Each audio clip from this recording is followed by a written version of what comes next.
అక్కడి నుండి మేము ప్రయాణం చేసాం. వాస్తవంగా చెప్పాలంటే ఈసారి ఏందో కాసేపు ఆపారు మమ్మల్ని. ఎందుకంటే మా పాస్పోర్ట్ చూస్తే పొద్దుగుకులు ఆ దేశానికి ఈ దేశానికి వెళ్ళినట్టుంది. అన్నీ ఇలా ఎందుకు తిరుగుతున్నారు మీరు, ఏంటి సంగతి అని. వాళ్ళేమో మాకు వాస్తవంగా ఇదేంటి బిజినెస్ సంబంధించినటువంటి మీటింగ్ అని ఏసా పంపించారు. అది చెప్పాలో తెలీదు, నిజం చెప్పాలో తెలీదు. మేము సతమతం అవుతూ ఒక ఆఫీసర్ గారికి ఏం చెప్పానంటే, బాబు ఉన్నది చెబుతాను, పంపిస్తే పంపించండి అంటే లేదు. మన తెలుగు వాళ్ళు కువైట్లో చాలామంది ఉంటారు, అట్లాగే ప్రతి దేశంలో ఉన్నారు, వాళ్ళకి యేసుప్రభుని గురించి సువార్త చెప్పడానికి వెళ్తున్నాను. హల్లెలూయా. ఏం చెబుతారు పాస్టర్ గారు అని అడిగాడు. వాళ్ళందరూ వింటున్నారు కదా. ఏం చెబుతామండి, బ్రతుకు మార్చుకోమని చెబుతాం, కుటుంబాలు కట్టుకోమని చెబుతాం. కుటుంబాలకు దూరంగా ఉంటున్నారు, పాపం ఆదరణ లేకున్నారు, ఆదరించే మాటలు చెప్పొస్తాం. అంతకంటే మేమేం చెబుతాం? చంపమని చెబుతామా, పొడవమని చెబుతామా? ఏం చెబుతాం? అది క్రైస్తవ్యంలో లేదు కదా అని చెప్పాను.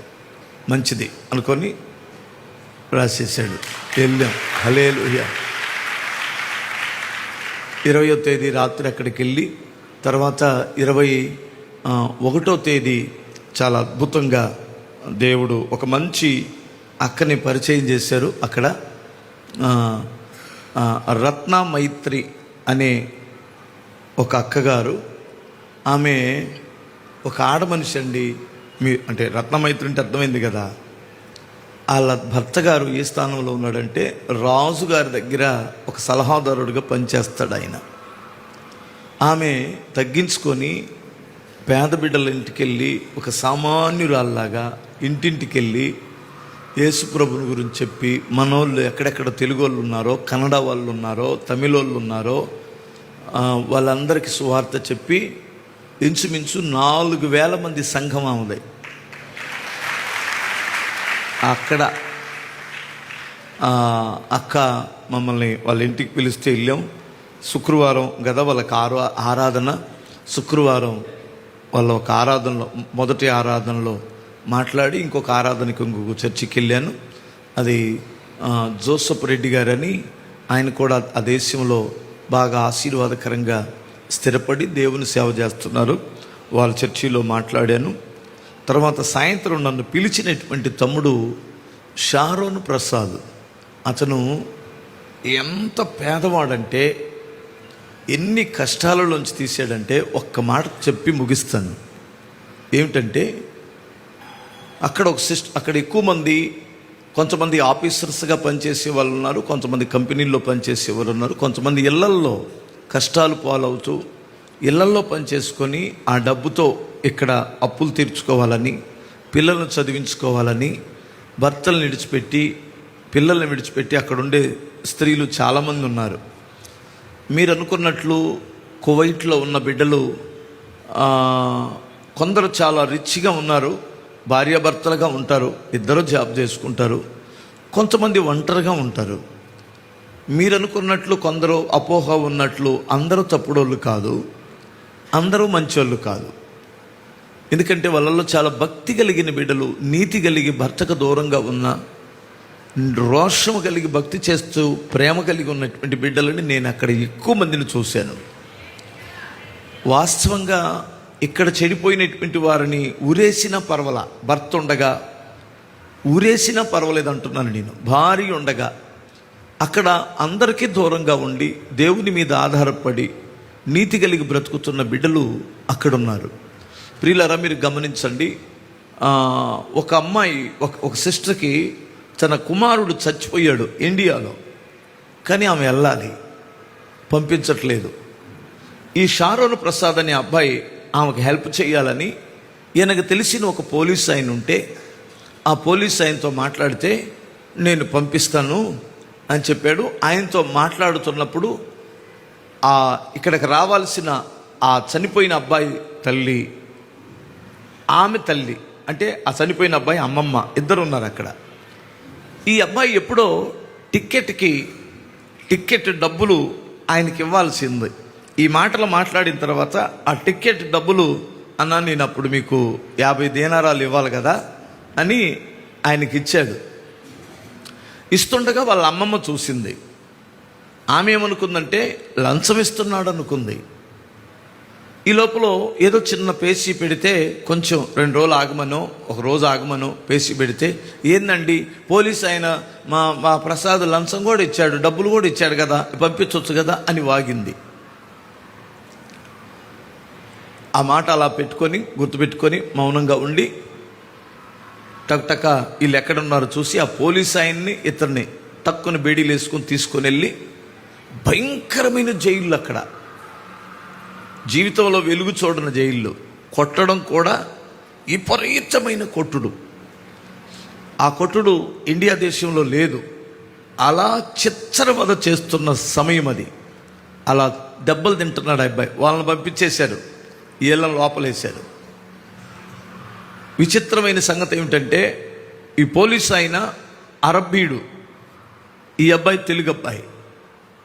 ఈ పోలీసు ఆయనకి చాలా సర్కిల్ ఉంది. పోలీసు వారు కానీ బయట వారు కానీ ఆయన చూడడానికి వచ్చినప్పుడల్లా ఈ అబ్బాయిని పోలీసులు, ఆయన చూడడానికి వచ్చిన పోలీసులు ఫ్రెండ్స్ ఉంటారు కదా, వచ్చిన వాడు వచ్చినట్టే బూట్ కాలుతో దంతాడు. ఎరా నీ మూలానే మా వాడికి జాబ్ పోయింది, జైల్లోకి వచ్చాడు అని. ఇలా చిత్రవద చేయబడి నిజంగా బయటకు వచ్చేసరికి ఆ అబ్బాయికి అక్కడికి వెళ్ళగానే గుండు చేసేస్తారంట. يا جماعة أمانة إذا تعرفون أحد يعاني من كتمة وضيق نفس أو التهاب رئة أنا بنفسي వేరే డ్రెస్ ఇస్తారు. బయటకు వచ్చరికి మెంటల్ వచ్చేసినాయి. అక్కడికి వచ్చి అక్కడ ఉన్నటువంటి వారికి హార్ట్ అటాకులు వస్తాయి, ఎక్కువ మందికి మెంటల్ వస్తాయి. ఎందుకంటే అక్కడ ఉన్న పరిస్థితులు అలా ఉంటాయి. నువ్వు ఈ అబ్బాయి ఒక బైబిల్ దొరికితే బైబిల్ చదువుకుంటుంటే నువ్వు క్రైస్తవుడువా అని అడిగారట. భయపడకుండా అవునండి నేను క్రైస్తవుడని అన్నాడు. రేపు నుంచి ఇడికి అన్నం పెట్టమాకండి అన్నాడు. అర్థమైందా? రేపు నుంచి ఇడికి అన్నం పెట్టొద్దు అన్నాడు. ఏది ఆ జైల్లో వేసే అంత ముద్ద. ఎట్లా బ్రతకాలి?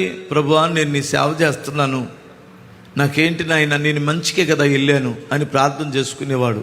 వాళ్ళు అన్నం పెట్టమని అన్నం పెట్టొద్దని ఆర్డర్ వేశారు. వాళ్ళు తిన్న తర్వాత, ఆ ఖైదీలు తిన్న తర్వాత అన్ని తీసుకెళ్ళి పెద్దగా పెట్టరు, మిగలదు. 1 కొంచెం మిగిలితే ఆ చెత్తలో వేస్తారు. వాళ్ళందరూ వెళ్ళిపోయిన తర్వాత చచ్చిపోతానేమో తినకపోతే అని ఆ చెత్తలోకి వెళ్ళి అంత ముద్ద ఏరుకొని తిన్నాడు. ఆ అబ్బాయి తినేవాడంట. ఇతను బయటికి తీసుకొని రావడానికి ఎవరూ సాహసం చేయట్లా. ఎవరైతే ఈ అబ్బాయి కొరకు వెళ్తారో వాళ్ళని లోపల పెట్టేస్తారు. కన్న తల్లి కంటే,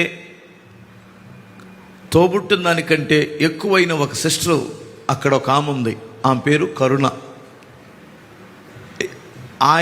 ఆమె తిప్పడానికి ఒక బ్రదరు సురేష్ అనే ఒక ఆయన కారు ఉంటుంది. వీళ్ళిద్దరే పూనుకొని ఆ కరుణ అనేటువంటి ఆమె ప్రతి ఆఫీసర్ దగ్గరికి వెళ్ళి, ఆడమనిషి కదా, ప్రతి ఆఫీసర్ దగ్గరికి వెళ్ళి వాళ్ళతో మాట్లాడి, మరి ఆమె దాదాపు 25 సంవత్సరాల నుంచి అక్కడ గవర్నమెంట్ జాబ్ వచ్చింది ఆమెకి. గవర్నమెంట్ జాబ్, అన్ని జనుల నుంచి రక్షింపబడి ప్రభువుని రోషం కలిగి ఆరాధిస్తుంది ఆమె. గవర్నమెంట్ జాబ్ చేస్తూ ఆమె ఓ పక్క దాన్ని జాబ్ చేసుకుంటూ ఈ అబ్బాయి కొరకు పోరాడి 4 సంవత్సరాలు జైలు పడింది ఆల్రెడీ ఆ అబ్బాయికి. ఇలా పోరాడి లాయర్ని పెట్టుకొని 9 నెలలకి ఆ అబ్బాయిని విడిపించుకొని బయటికి తీసుకొచ్చింది. ఆ కరుణ అనేటువంటి ఆమె ఆ అబ్బాయితో మేము వెళ్ళిన మొట్టమొదటి రోజు ఎయిర్పోర్ట్ దగ్గర నుండి మరలా మేము మొన్న శుక్రవారం రాత్రి ఎయిర్పోర్ట్కి వచ్చేసరికి 2 గంటలు రాత్రి, అక్కడ టైంలో 2 గంటలు, మన టైంలోనైతే 5:30. 2 గంటల వరకు వచ్చి మమ్మల్ని అక్కడ వరకు పంపించి, వాళ్ళే కాదు చాలామంది వచ్చారు అక్కడికి. వచ్చి వాళ్ళ ప్రేమ అంతా ఇంత చూపించలేదు. అలాగూ ఆ అబ్బాయి, ఆ షారోన్ ప్రసాద్ అనే ఆ అభాగ్యుడు, ఆ పేదవాడు మమ్మల్ని పిలిస్తే మేము వెళ్ళాం. ఆశ్చర్యం ఏంటో చెప్పనా, మహామహులు పెట్టిన ఆ హాలు నిండదేమో కానీ ఆ హాలు నిండి బయట కూడా కూర్చునేటట్టు చేశారు. దేవుడు అద్భుతాన్ని చేసి ఆ సభను చాలా అద్భుతంగా జరిగించాడు. ఎన్నడూ రానటువంటి వారు కూడా వచ్చి అక్కడ ఆ కూడికలో పాల్గొన్నారు. వాస్తవంగా ఆ అబ్బాయి కానుక ఇవ్వబోయాడు. ఎక్కడెక్కడో ఆ సంఘంలో కొంచెం పోగు చేసి, బాబు నీ దగ్గర తీసుకుంటే నేను ఒక రోబోని అయిపోతాను, మనసున్నటువంటి వాడిని కాదు, నీ దగ్గర నుంచి నాకు ఒక్క 10 పైసల బిళ్ళ కూడా వద్దు అని ఆ కానుక తీసి ప్రార్థన చేసి అతని చేతికిచ్చి మేము అక్కడి నుండి బయలుదేరి రావడం జరిగింది. ఇది రాత్రి వచ్చి నిన్న సాయంత్రం కరెక్ట్గా మేము ఎన్ని గంటలకి దిగాం, 4 గంటలకు బయట దిగి బయటకు వచ్చేసరికి 5 అయిపోయింది. ఎయిర్పోర్ట్లో నుండి మాకు ఇమిగ్రేషన్ అయిపోయి 5 గంటల నుండి మేము అటు నుండి అట్టే వరంగల్ వెళ్ళి వరంగల్లో రాత్రి మీటింగ్ చూసుకొని తెల్లారి గంటలకి చేరుకోగలిగాం. హల్లెలూయా. 2 చేతులు ఎత్తి చెప్తారా? కువైట్లో ఉన్న బిడ్డల కొరకు, గల్ఫ్ దేశాలలో ఉన్న బిడ్డల కొరకు దయచేసి మీ ప్రార్థనలో జ్ఞాపకం చేసుకోండి. వారు మరి దేశంలో ఉండి కష్టపడడమే కాదు, వారు భక్తి కలిగి ఉన్నందుకు నాకు ఎంత అతిశయంగా ఉందో. వారు మీరు గమనించండి, తెల్లారి ఒక శుక్రవారం ఒక పెద్ద కాంపౌండ్ ఇచ్చారు వారికి, కొన్ని హాల్స్ కట్టారు అక్కడ. ఎవరి చర్చి వల్ల మొత్తం 80 రకాలైన ఆరాధనలు ఆ కాంపౌండ్లో జరగాలి. అర్థమవుతుందా? ఒక్కొక్కరికి ఒక్కొక్క టైం ఇస్తారు. ఆ టైంలో పరుగులు తీసి వెళ్ళి వారి ఆరాధన 2 గంటలు ఇస్తారు వాళ్ళకి. ఒక్కొక్కరికి ఆ హాల్స్లో ఒక్కొక్కరికి 2 గంటలు ఇస్తే ఆ 2 గంటల్లో పాటలు, ప్రార్థనలు, వారి సాక్ష్యాలు, వాక్యం కూడా టకటక ముగించుకొని 2 గంటలకు 1 నిమిషం దాటినా వెనకాల వాళ్ళు ఉంటారు, ఇంకొక పాస్టర్ గారు, ఇంకొక సంఘం ఉంటుంది. అలాంటి ఆసక్తితో టైం అంటే టయానికి వచ్చి ఆరాధన చేసుకున్నారు. ఒక్కొక్కరు ఈ దేశం ఆ పట్టణం ఈ మూల నుండి ఆ మూలకి వెళ్ళాలి. ఆ సముద్రం ఒడ్డున కట్టారులేండి. అది బాగా మంచి చాలా అద్భుతంగా ఉంది. అలాగూ వారు ఆసక్తి కలిగి ఉన్నారు. ఆ దేశంలోనికి వెళ్ళిన తర్వాత అన్ని జనులు సైతం మారిపోతున్నారు. వీళ్ళ ప్రేమ, వీళ్ళ ఆసక్తి. ఒక్క ఆత్మ 40 కిలోమీటర్ల దూరంలో ఉందనుకుంటే అక్కడికి వెళ్తాడు ఒక విశ్వాసి. అతన్ని ఎక్కించుకొని రావడానికి కారు ఉంటే వాళ్ళ కార్లు వాడేస్తారు. వెళ్ళి 40-50 కిలోమీటర్ల దూరంలో ఉన్న వాళ్ళని ఎక్కించుకొని వాళ్ళ కారుల్లో, ఎందుకంటే వాళ్ళు మామూలు సామాన్యులుగా పనిచేస్తారు కదా, వీళ్ళు ఆఫీసర్స్గా పనిచేసేటువంటి వారు, అక్కడ ఉద్యోగం చేసి కంపెనీలో పనిచేసేటువంటి వారి కార్లు ఉంటాయి. వీళ్ళ కార్లు వారి స్థాయిని పక్కన పెట్టేసి ఆత్మలు రక్షించాలని వారి కార్లు తీసుకొని వెళ్ళిపోయి వాళ్ళని ఎక్కించుకొని చర్చికి తీసుకొస్తారు. అలా సాక్ష్యాలు వింటున్నప్పుడు నాకు చాలా ఆశ్చర్యమైంది. మనం పక్కింటోని కూడా పలకరించాం, మనంతటికి మనం చర్చికి వచ్చేస్తాం. మన కారు ఉంటుంది, మనకు బైక్ ఉంటుంది, మనకు ఆటో ఉంటుంది, ఎవరిని ఎక్కనివ్వం. ఏదో పిక్నిక్కి వెళ్ళినట్టు, ఏదో ఇద్దరు చట్టాపట్టాలు వేసుకొని భార్యాభర్తలు మాత్రమే మాట్లాడుకుంటూ వెళ్ళినట్లు. అందరు కాదు, కొందరు సంగతి చెబుతున్నాను. కానీ నాకు ఆశ్చర్యమైంది, అయ్యి బాబు, దేశం కాని దేశంలో స్వతంత్రత లేని